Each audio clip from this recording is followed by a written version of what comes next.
One of the biggest mistakes I see beginner skateboarders making is that whenever they're trying to practice flat ground tricks, they're not jumping into the air high enough, or sometimes not even at all. How many times have you said to yourself, I feel like I can do the trick, but I just can't seem to get one of my feet to land on the board. It's the last step and I just can't figure out how to do it. Well, if you want to get yourself and your board into the air with enough hang time so that way you can land with both your feet back on the board, remember you have to do at least the same amount of work that you would do to jump into the air from a standstill if you were just standing on flat ground without your skateboard. So make sure whenever you're on your board that you're squatting all the way down by bending at your knees, you're fully jumping into the air and then pulling your legs up. The second one I see beginner skateboarders doing, simply enough, is just not wearing a helmet.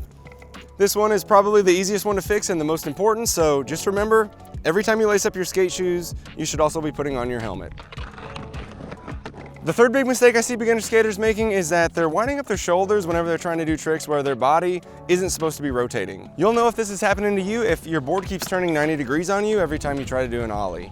Remember, what you do with your body before you start the trick will end up dictating what happens after you pop it. So if you want your board and your body to stay straight, focus on keeping your shoulders square. The fourth thing I see beginner skateboarders doing a lot is that they're trying too hard not to fall down. Don't get into the mindset that your goal in skateboarding is to keep your board under you the entire time. Most of the time, the only way you can learn a new trick is to do a practice step where you're knowingly going to fall down first. So just prepare for it, make sure you have your protective gear on, and start wiping out like the rest of us. As long as you prepare for it properly, it's usually not that big of a deal. Number 5 is just simply not having enough speed. Keep in mind that most tricks in skateboarding are going to work much better if you do them with a certain minimum amount of speed, so luckily for you, that means that one of the things that you should practice most often is also one of the easiest and most fun, just cruising around and getting comfortable at going faster and faster. Number 6 is trying to learn tricks in the wrong order. Now, there are a lot of opinions out there on the best order that you should learn all your tricks in skateboarding, and sure, while it's usually a good idea to start with the easier ones first and then build your way up to the harder ones, at the end of the day, the system that's going to work best for you is the one that you believe in and that you genuinely want to work through. So don't worry about what anyone else says, just focus on tricks that interest you and that you think you can learn. Number 7 is using the wrong equipment. Now, when you first start skateboarding, you might find that you don't have the right kind of shoes on, or all you have access to is one of those fake skateboards from the toy section at a department store.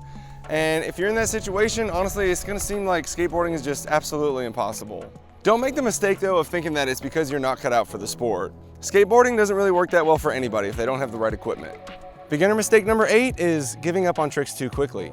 Most things in skateboarding take an above average amount of commitment to learn, so unless you're not seeing any progress at all for quite a while, stick with the process and be patient. Remember, all the real learning takes place when things feel most frustrating, because that feeling is what forces you to make the necessary adjustments. One thing that might help you whenever you feel like you're stuck in a rut is to try to break the trick down into easier to learn practice steps first, and then put them all together to try to learn the full trick once you've had a chance to practice those steps in isolation.